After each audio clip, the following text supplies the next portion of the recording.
시간 하나님의 말씀 예배학교 두 번째 시간 예배의 역사에 관해서 함께 살펴보도록 하겠습니다. 여러분에게 나눠드린 그 프린트물이 있습니다. 여기에 이제 가로가 많이 있는데요. 강의를 보시면은 모두 다 채울 수 있는 아주 쉬운 프린트물이 되겠습니다. 필기하실 분들은 필기하시면서 적으시면 이제 강의를 들으시면 되겠고요. 만약에 볼펜이 필요하신 분들은 저기 뒤에 혹시 필요하신 분들은 손을 들어 펴 주시면은 볼펜을 가져다 드리도록 하겠습니다. 대한예수교 장로회 통합교단에는 헌법이 있는데 헌법의 제4편은 예배와 예식에 관한 부분입니다. 이 부분에서 헌법은 이제 교회를 가리켜서 뭐라고 규정을 하냐면 예배 공동체라고 규정을 합니다. 교회가 예배 공동체란 말은 교회의 존재 목적이 예배를 통해서 하나님을 영화롭게 하고 주님을 영원토록 즐거워하는 데 있음을 의미합니다. 특별히 오늘날 한국교회가 예배 공동체로서 사명을 잘 감당하기 위해서는 예배의 역사를 아는 것이 매우 중요합니다. 역사를 아는 것은 그 뿌리와 근원을 찾는 일과도 같습니다. 우리가 예배의 역사를 알게 되면 저와 여러분은 우리가 평소에 드려왔던 이 예배가 얼마나 소중하고 귀한 것인지를 새삼 절감할 수가 있습니다. 이 시간 우리는 예배의 역사를 다 함께 되짚어 보면서 창세기에 나타난 에덴 동산의 사건부터 그 발자취를 쭉 따라가 볼 것입니다. 좀 간략하게 진행을 하도록 할 텐데요. 구약과 신약 그리고 초대 교회 때부터 오늘에 이르기까지 그 예배의 역사가 무엇인지를 함께 살펴보면서 예배의 본질과 형태 그리고 그 발전 과정을 함께 알아보는 시간이 되기를 소망합니다. 첫 번째로 우리가 살펴볼 부분은 구약 시대의 예배입니다. 구약 시대의 예배. 제일 첫 번째 괄호는 구약이라고 적으시면 되겠습니다. 구약 시대의 예배입니다. 구약 시대의 예배의 첫 번째 파트로서 원역사 시대의 예배에 대해서 살펴보겠습니다. 원역사 시대의 예배를 저는 이렇게 표현해 봤습니다. 하나님이 예배자를 선택하신 시기다.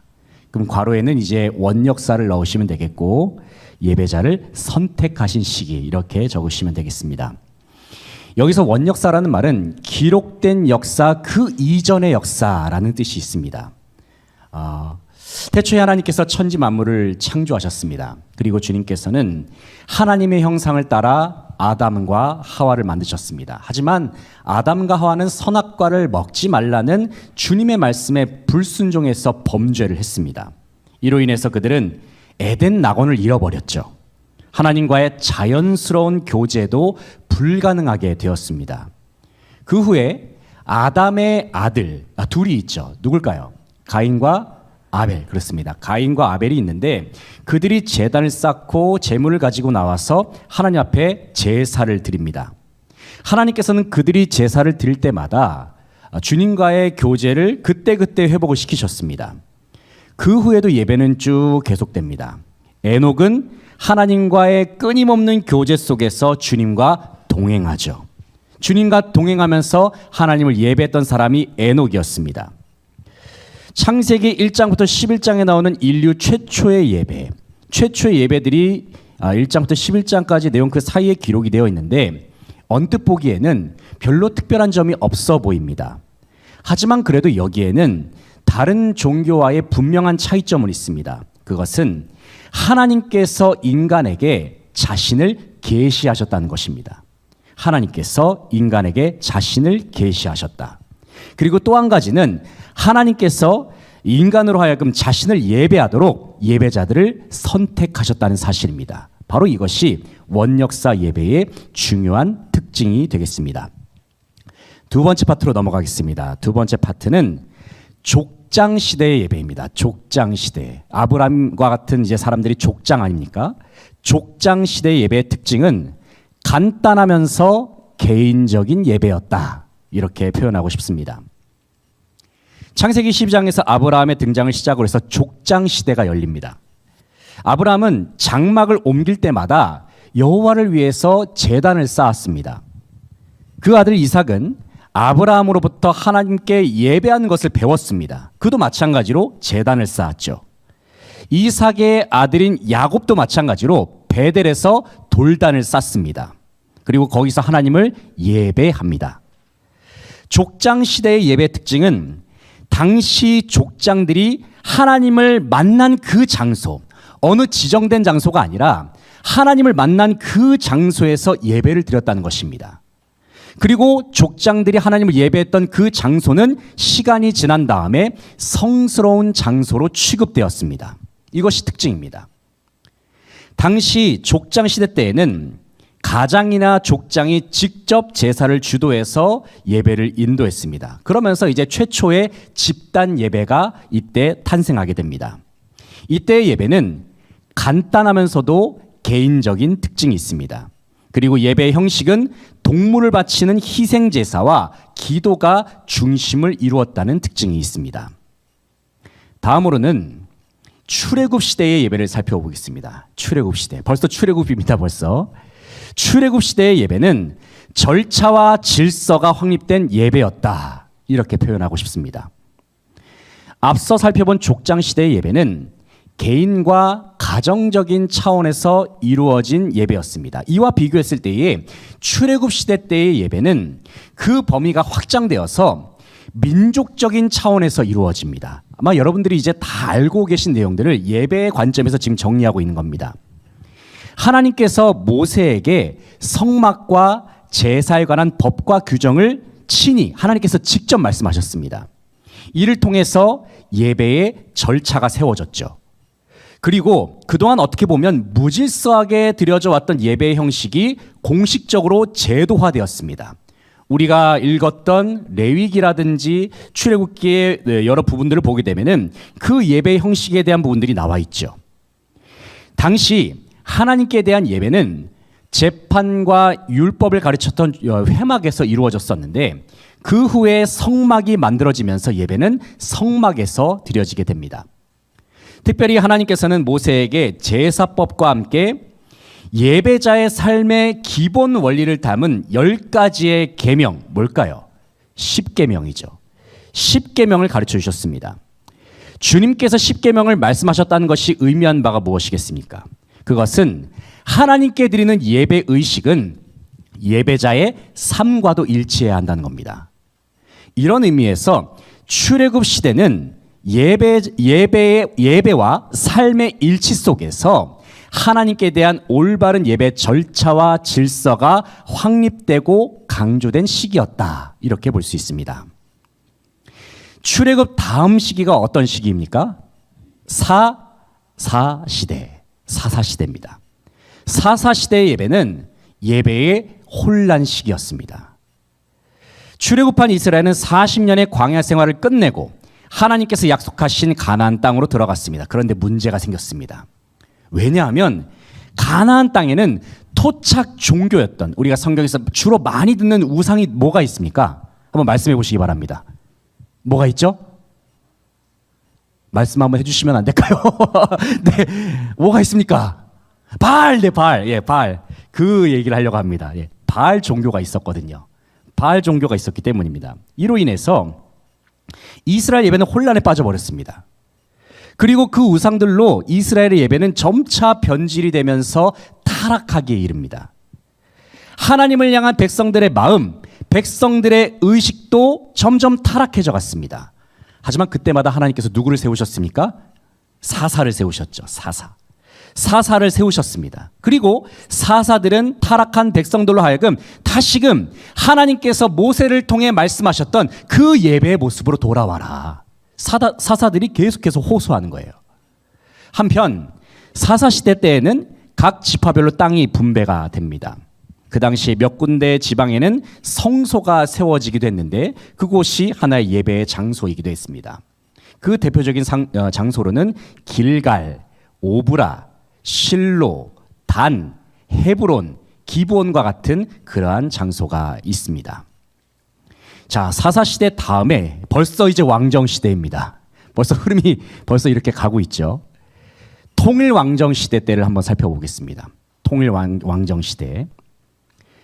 예식과 형식이 최고로 발전한 시대라고 표현하고 싶습니다. 사사 시대를 지나서 이제 이스라엘은 왕정 국가가 되었습니다. 첫 번째 왕이 누굽니까? 사울이죠. 두 번째 왕은 다윗입니다. 왕이 통치하는 나라가 되면서 이스라엘의 예배에도 많은 변화가 일어났습니다. 그동안 예배의 중심 장소는 성막이었습니다. 그런데 다윗의 아들 솔로몬에 의해서 화려한 성전이 건립되었습니다. 그때부터 예배의 중심 장소는 어디로 바뀌었을까요? 성막에서 성전으로 바뀌었습니다. 이스라엘에는 3대 절기가 있습니다. 그 절기는 유월절, 초막절, 칠칠절입니다. 지금 몇 분이 대답하고 계시는 게 들립니다. 칠칠절인데요. 이때의 이스라엘 백성들은 11조와 희생 제물을 준비해서 성전으로 모여야 했습니다. 성전 시대 때의 예배는 계속해서 발전해 갑니다. 그 당시의 예배는 다음과 같은 형식과 요소들이 생겨났는데요.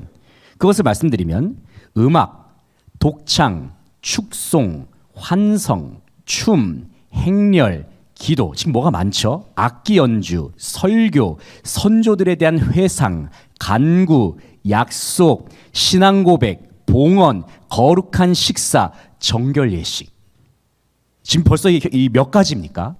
이 다양한 요소들이 예배 속에 구성이 되었다는 겁니다. 무엇보다도 이전에 성막에서 드려왔던 예배와 가장 구분되는 점이 이것입니다. 그것은 성전에서 드리는 예배는 전문적인 음악가의 지휘 아래에서 훈련된 찬양대가 장엄한 음악을 준비하면서 하나님 앞에 예배를 드린다는 것입니다. 또 한 가지는 예배 때 사용되었던 시와 노래가 있었습니다. 주로 제사 예식 때 사용되었던 시와 노래가 있었는데 이것을 통해서 하나님 앞에 찬양과 감사를 드렸다는 점입니다. 이처럼 성전 시대 때의 예배는 이전보다 더욱 세밀하고도 내실 있게 다듬어졌습니다. 성전 시대의 예배를 정리해 보게 되면은 이때는 예배의 예식과 형식적인 면이 최고로 발전한 시대, 이렇게 볼 수 있겠습니다. 자, 통일왕국 시대 다음에 그 다음 시대는 무슨 시대일까요? 나라가 어떻게 됐습니까? 나라가 둘로 나뉘어졌죠. 남유다와 북이스라엘로 나뉘어졌습니다. 이 시기를 가리켜서 우리는 무슨 왕국 시대라고 부를까요? 맞습니다. 분열 왕국 시대입니다. 분열 왕국 시대의 예배는 형식만 남아버린 예배였습니다. 형식만 남아버린 예배. 하나였던 이스라엘이 솔로몬의 아들 르호보암 시대 때부터 나라가 두 개의 나라, 남유다와 북이스라엘로 나뉘게 됩니다. 이 시대를 가리켜서 우리는 분열 왕국 시대라고 부르죠. 분명 이스라엘이 왕정 시대에 들어서면서 예배 형식이 더욱 공교하게 세워졌습니다. 그런데 나라가 분열되는 과정 속에서 예배가 지나치게 제사의식에 치우친 나머지 점점 형식화되기 시작합니다. 급기야는 결국에 예배의 본질까지 상실되어 버리면서 분열 왕국의 예배는 점차 타락의 길로 들어서기 시작합니다. 분열 왕국 바로 직전에 통치자인 솔로몬이 있습니다. 솔로몬은 성전을 건축한 이스라엘의 왕입니다. 그런데 그랬던 솔로몬도 통치 말기에는 예루살렘에서 이방신을 섬기고 말았습니다. 한마디로 말해서 형식은 하나님을 예배하고 있었지만 마음은 이미 우상에게 빼앗겨버린 그러한 상태였어요. 그런데 이후에도 많은 왕들은 중심을 잃어버린 형식적인 예배를 계속해서 드리기 시작합니다. 그런 역사들이 쭉 기록되어 있지 않습니까? 급기야 하나님께서는 여러 선지자들을 보내셔서 분열된 이스라엘의 타락된 예배를 책망하십니다. 그리고 다시 한번 이스라엘이 주님 앞에 회개하면서 원래 주님께서 말씀하셨던 그 예배의 모습으로 돌아올 것을 초청하십니다. 정리하면 분열 왕국 시대의 예배는 이스라엘의 예배가 형식적으로 치우쳐버린 그러한 시기였습니다. 하지만 그 가운데에서도 예배를 회복하고자 몸부림을 쳤던 여러 움직임들도 있었죠. 요시야 왕과 같이 종교 개혁을 단행했던 그러한 왕들도 있었습니다. 분열 왕국 시대 다음에 이제 북이스라엘과 남유다가 어떻게 됩니까? 이방 나라에 의해서 멸망을 당하고 말죠. 그 다음 시기를 가리켜서 포로 시대의 예배라고 말하고 싶습니다. 포로 시대의 예배. 포로 시대의 예배의 특징이 무엇이냐면 회당 중심의 예배입니다. 회당 중심의 예배. 혹시 어렵지 않으신가요? 잘 따라오시고 계셔요. 너무 뭐 그렇게 크게 걱정은 안 됩니다. 워낙 수준이 높으셔서 크게 걱정은 안 됩니다. 네. 회당 중심의 예배인데요. 분열된 남유다와 북이스라엘은 결국 하나님 앞에 회개하지 않고 이 형식적인 예배를 개혁하지 못했습니다. 그 결과 북이스라엘은 아수르 제국에 의해서 멸망을 당했고, 남유다는 어디에 의해서 멸망을 당합니까? 바자로 시작합니다. 바벨론에 의해서 멸망을 당합니다. 그리고 남유다의 그 멸망당한 백성들은 결국에는 포로로 끌려가 버리죠. 이제 유다 백성들은 더 이상 예배를 드리기 위해서 성전을 찾을 수가 없는 상황입니다. 왜냐하면 성전이 어떻게 됐습니까? 이미 이방 나라에 의해서 파괴돼 버렸습니다. 게다가 포로로 끌려온 바벨론이 이방 나라예요. 원래 이스라엘의 예배는 성전 중심의 예배였습니다. 하지만 바벨론의 포로로 끌려온 이상 더 이상 성전 중심의 예배는 불가능했습니다. 그래서 이러한 상황 속에서 유다 백성들은 새로운 형식의 예배를 만들기 시작합니다. 그것이 무엇이냐면 다름 아닌 회당에서 드리는 예배였습니다. 회당 예배에서 가장 중요한 내용은 무엇이냐면 성경을 읽고 해석하는 것입니다. 회당 예배가 이전에 드려왔던 성전 예배와 구분되는 주된 특징이 무엇이냐면 바로 말씀과 기도를 강조하는 부분입니다. 성전 예배 같은 경우에는 주로 동물을 바치는 희생 제사가 중요했습니다. 하지만 회당 예배에서는 희생 제사가 필요가 없죠. 불가능하죠. 제단이 일단 없으니까, 회당이니까. 오히려 회당 예배 시대 때에는 성전에서 매일 드렸던 희생 제사 대신에 정규적인 기도 시간이 중시되었습니다. 정규적인 기도 시간, 그리고 포로기, 누가 떠오르십니까? 그렇죠. 다니엘입니다. 아침, 오후, 저녁에 정해진 시간에 하루에 3번 기도하는 것, 이 형식이 회당 예배 때에 도입이 됩니다. 바로 포로기 때 다니엘이 하루에 정해진 시간에 하루에 3번 기도했다는 것을 우리는 알고 있죠. 회당 예배 문화에서 회중들은 희생 제물을 바치는 성전 예배 대신에 회당에서 개인적으로 혹은 단체로 모여서 매주 혹은 매일 예배할 수 있게 되었습니다. 그리고 이와 같은 회당의 형태는 훗날 각 지역의 상황에 맞게 지역교회가 이제 세워지잖아요. 거기에 아주 중요한 원형이 되는 모델이기도 합니다. 다음으로 이제 포로기에 끌려갔으면은 다시 어떻게 됩니까? 그 포로들이 다시 돌아오죠. 포로 귀환 시대의 예배입니다. 포로 귀환 시대의 예배의 특징은 무엇이냐면 회당 예배와 성전 예배가 공존하는 시기입니다. 왜 갑자기 성전이 나타났을까요? 그 이유가 무엇입니까? 포로기에서 돌아온 백성들이 성전을 재건했기 때문입니다. 유다 백성들이 바벨론의 포로 생활을 마치고 본국으로 복귀합니다. 이때에도 여전히 회당 제도는 이스라엘이 거주하는 팔레스타인 지역, 이스라엘의 그 나라가 이제 팔레스타인 지방이라고 보통 부르는데 팔레스타인 지역에서 중요한 기능을 담당하고 있었습니다. 물론 유다 백성들이 귀환한 이후에는 이방 나라에 의해서 무너졌던 성전을 재건축했죠. 하지만 성전을 재건축했다고 해서 회당 예배를 포기하는 것은 아닙니다. 이제 예루살렘 성전이 재건되었습니다. 이때부터 예배는 회당 예배와 성전 예배가 공존하는 상황이 되었습니다. 어떤 경우에는 성전 예배와 회당 예배가 서로 대립하는 경우도 있었습니다. 당시에 회당 예배의 주요 순서는 이렇습니다. 먼저 성경을 낭독하고 해석합니다. 유대교의 신조 그리고 쉐마, 신명기 6장과 같은 쉐마를 암송합니다. 그리고 시편과 십계명과 축도를 하고 그러면서 이때부터 아멘, 저희가 이제 아멘 많이 쓰잖아요. 아멘이라는 용어를 본격적으로 사용하기 시작합니다. 이 외에도 회당 예배 순서에는 기도 순서와 함께 주님 앞에 회개하는 참회, 오늘날로 말하면 참회 기도, 성결의 기도의 시간이 있었습니다. 제가 프린트물에 성전 예배와 회당 예배를 비교해 놓은 표를 실어놨습니다. 나중에 한번 참고적으로 읽어보시면 되겠습니다. 이제 신약으로 왔습니다. 이제 구약 예배는 이제 끝났습니다. 너무 이제 빨리 지나와서 신약 예배로 넘어갈 텐데요. 둘째는 이제 신약 시대의 예배입니다. 첫 번째 파트로 예수님의 공생의 시절의 예배. 특징은 세례와 성만찬을 제정하셨습니다. 예수님께서는 공생의 시절에 유대인으로서 유대인의 관례에 따라서 성전과 회당 예배에 참석하셨죠. 그러나 예수님은 당시에 형식화되었고 부패한 예배는 용납하지 않으셨습니다. 그래서 예수님께서 성전을 막 갈아엎으시면서 성전을 정화하셨던 그러한 사건이 있지 않았습니까? 그러면서 주님께서는 예배에 대해서 뭐라고 말씀하시냐면 하나님을 예배하는 자들은 오직 영과 진리로 예배할 것을 말씀하십니다.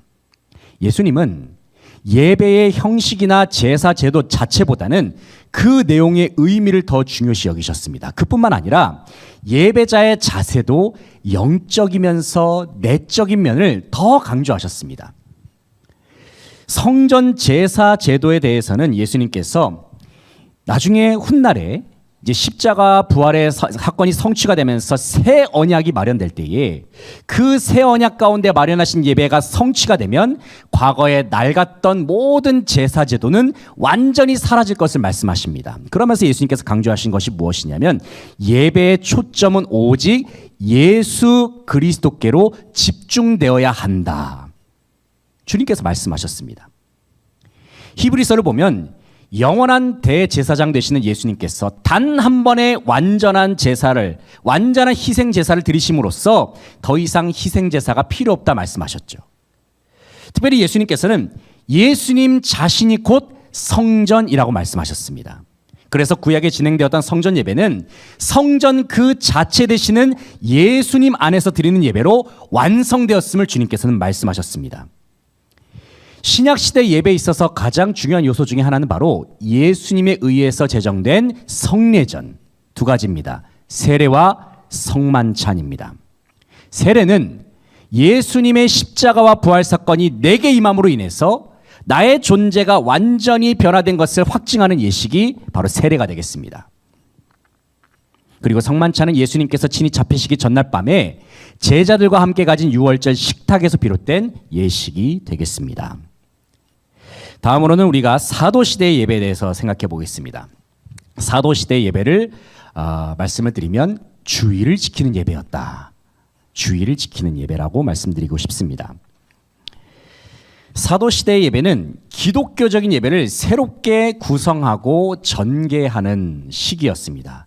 이때 드린 예배는 성전 예배, 회당 예배와 함께 가정이나 특별한 장소, 별도로 모여서 드리는 그러한 예배도 있었습니다.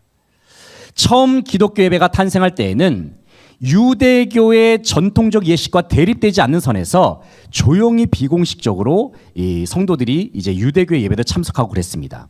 하지만 이후에 유대인들의 박해와 반대가 점점 심해지면서 그리스도인들은 어쩔 수 없이 교회를 조직하게 됩니다.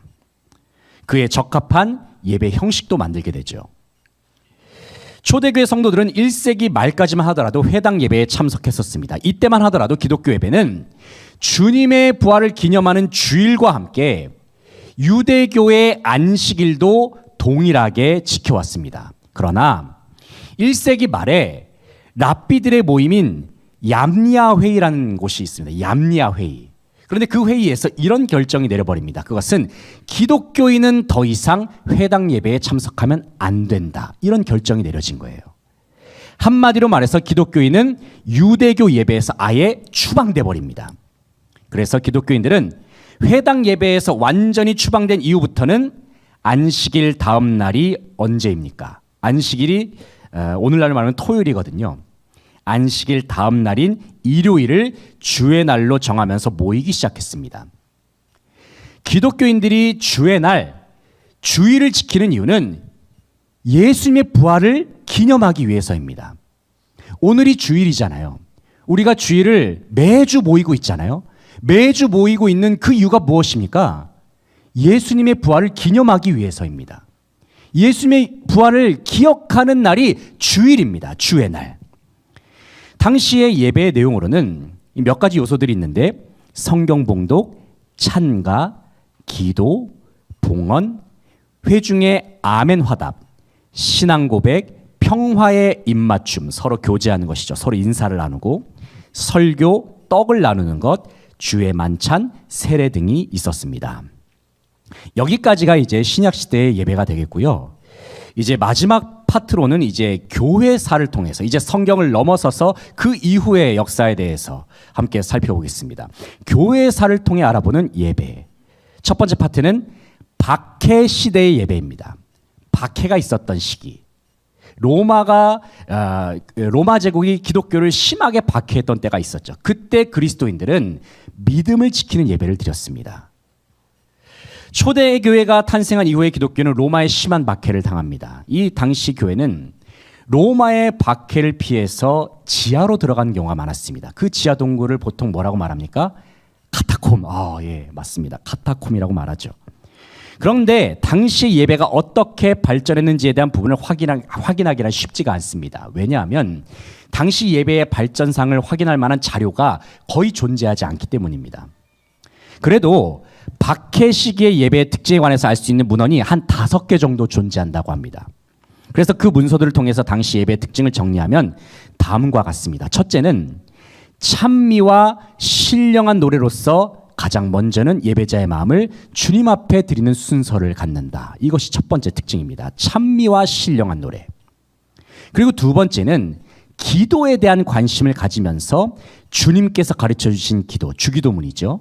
주기도문과 함께 또 개인의 간구를 드리는 그러한 기도였다는 것입니다. 그런 기도로 예배를 드렸다. 그러면서 그 기도에 대해서 아멘으로 화답하는 그러한 방식을 예배 가운데 사용했습니다.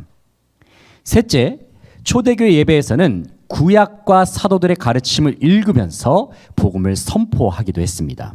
넷째로는 예배 가운데 예물을 드림으로써 감사와 헌신을 표현했습니다. 이 예물은 주님의 이름으로 가난한 이웃을 구제하는 데도 쓰이기도 했습니다. 다섯째로 공통적으로나 개인적으로 자신이 죄인임을 인정하는 고백의 시간, 신앙 고백의 시간을 가졌다고 전해집니다. 마지막으로는 성만찬 및 교회의 일원이 되는 세례를 베풀면서 예수님의 구원 사건 앞에서 새로운 다짐과 결단하는 시간을 가졌다. 이것이 박해 시대 때의 예배의 내용이 되겠습니다. 박해 시대를 지나서 그 다음 시기가 어떤 시기냐면 중세 시대 때의 예배입니다. 중세 로마 카톨릭 교회의 예배. 이때의 특징은 무엇이냐면 성례전 중심의 예배였습니다. 성례전 중심의 예배인데 이때의 특징은 보는 예배의 특징이 있습니다. 보는 예배. 좀 설명을 해드리겠습니다. 중세 로마 카톨릭 교회의 예배는 기본적으로 성례전 중심의 예배였습니다. 성례전. 보통 오늘날 개신교는 세례와 성만찬을 성례전으로 인정합니다. 그런데 중세 로마 카톨릭 때에는 그 성례전이 더 많았습니다. 견진, 혼례, 고백, 서품, 종부성사, 이것들이 다 이 비성경적인 예식들인데 이것들을 다 성례로 인정했다는 거예요. 이때의 예배는 특별히 미사로 불리는 성찬을 중심으로 이루어졌습니다. 그리고 이와 같은 성례전을 집례하는 성직자들은 매우 높은 권위를 가지고 있었습니다. 당시 로마 카톨릭은 성례전 때에 먹고 마시는 떡과 포도주를 예수님의 실제 몸이고 예수님의 실제 피라고 간주를 했습니다. 그래서 이 성만찬을 하다가 피가 바닥에 떨어지면 그 사제들이 어떻게 할까요? 땅바닥을 핥는 거예요. 그 피가 예수님의 피니까. 그 정도의 생각을 가지고 있었다는 것이죠. 이것을 이제 신학적인 용어로는 화채설이라고 부르는데요. 실제 몸이고 실제 피다. 그래서 성례전 때의 떡은 회중들과 나눠 먹을 수가 있었지만 포도주는 회중들과 분배하지 않았다고 합니다. 그 이유가 뭘까요? 흘릴까봐. 포도주를 함부로 나누다가 실수라도 바닥에 떨어지게 하면 안 되기 때문입니다. 바닥을 핥아야 되니까요. 그래서 회중들은 성만찬 때에 성직자가 마시는 포도주를 함께 참여하지 않고 어떻게 합니까? 보는 겁니다. 그래서 보는 예배예요. 보는 예배. 보는 것으로서 성례전에 참여했다는 것이죠. 그리고 예배당 안에는 성경의 이야기를 보여주는 수많은 그림과 조각들로 가득 차 있었습니다. 천주교만 보더라도 수많은 상징들이 있잖아요. 다 그것이 보는 것들입니다.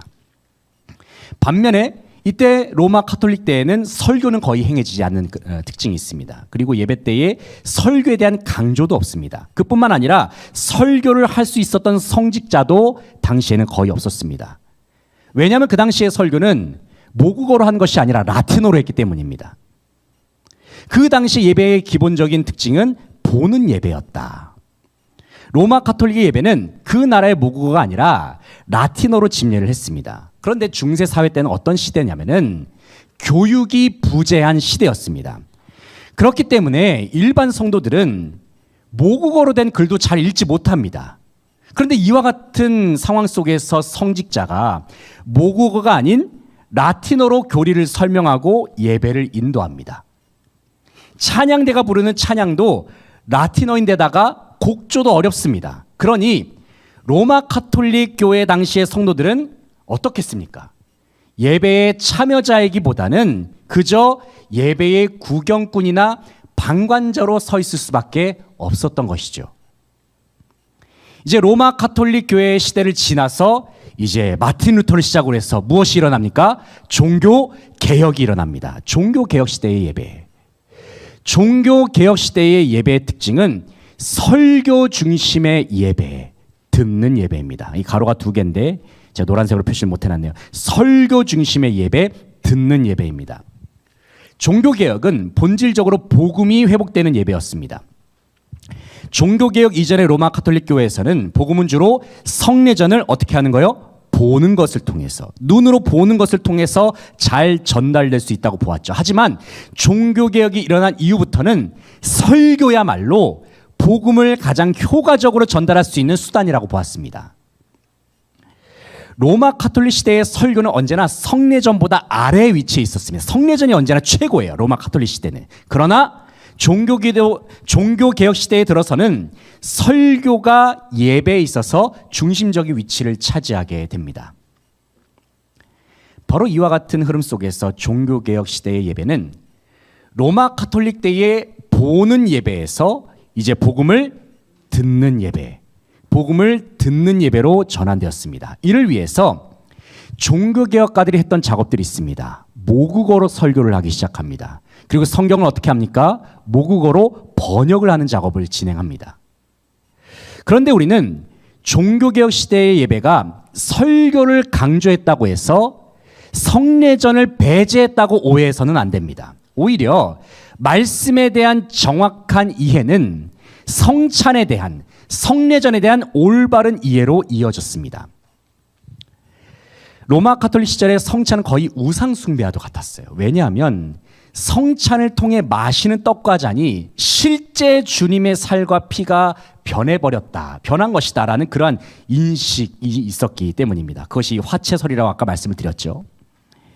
그러나 종교개혁 이후에 성찬 때 먹고 마시는 떡과 잔이 주님의 몸과 주님의 보혈을 상징하고 기념하는 것으로서 그 개념을 바로잡게 됩니다. 이제 종교개혁 시대에 들어서서는 예배자들이 보다 적극적으로 예배에 참여할 수 있게 되었습니다.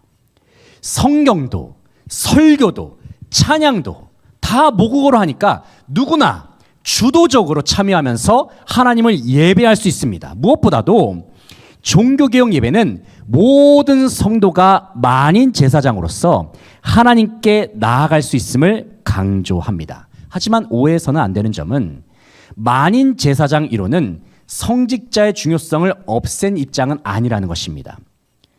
누구나 모국어로 된 성경을 읽을 수 있습니다. 하지만 여전히 설교는 목사의 고유한 직분으로 규정이 돼서 아무나 설교를 할 수 없도록 그렇게 했습니다. 당시 찬송도 목사의 지도의 하에서만 부를 수 있었습니다. 그러나 목사의 위치는 로마 가톨릭 때처럼 절대적인 위치가 아니라 철저하게 회중을 섬기는 봉사자의 위치로 규정되었습니다.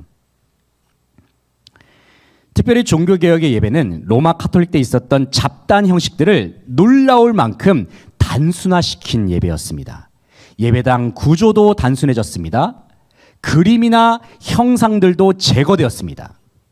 이처럼 종교개혁가들이 예배를 단순화한 이유가 무엇일까요? 오직 하나님만이 유일한 예배의 대상임을 강조하기 위해서입니다. 분명 종교개혁 이후의 교회는 예배의 단순함을 추구했습니다. 하지만 이것이 형식이 없다는 것을 의미하지는 않습니다. 종교개혁의 예배는 질서정연한 예배였고 모든 성도들에게 실제적인 유익을 주는 예배였습니다. 벌써 마지막입니다. 마지막 파트가 되겠는데요. 마지막 파트는 종교개혁 이후부터 오늘까지의 예배입니다. 저는 이 예배를 가리켜서 드리는 예배라고 표현하고 싶습니다. 드리는 예배. 종교개혁 이후의 예배를 개혁하고자 하는 움직임이 여러 개혁가들을 통해서 일어났습니다. 하지만 당장에는 아직 유럽 일각에서는 뚜렷한 혁신이 발생하지는 않은 상황이었습니다. 그러다가 시간이 흐른 후에 청교도를 중심으로 한 개혁가들의 후손이 17세기 초반에 미국으로 이주를 하게 됩니다. 그리고 이때의 개신교의 예배가 본격적인 변화와 함께 결실을 맺어가기 시작합니다.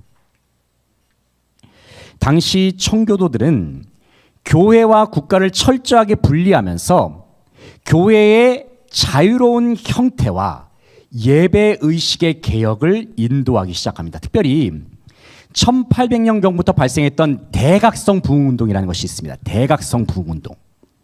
복음의 열심과 영적인 능력을 추구하는 운동입니다. 그래서 예배가 자유로운 형태로 발전하게 됩니다. 그러면서도 당시 교회는 오직 말씀만을 중시하는 그러한 특징도 동시에 가지고 있었습니다. 자유롭지만 말씀을 중시하는 특징.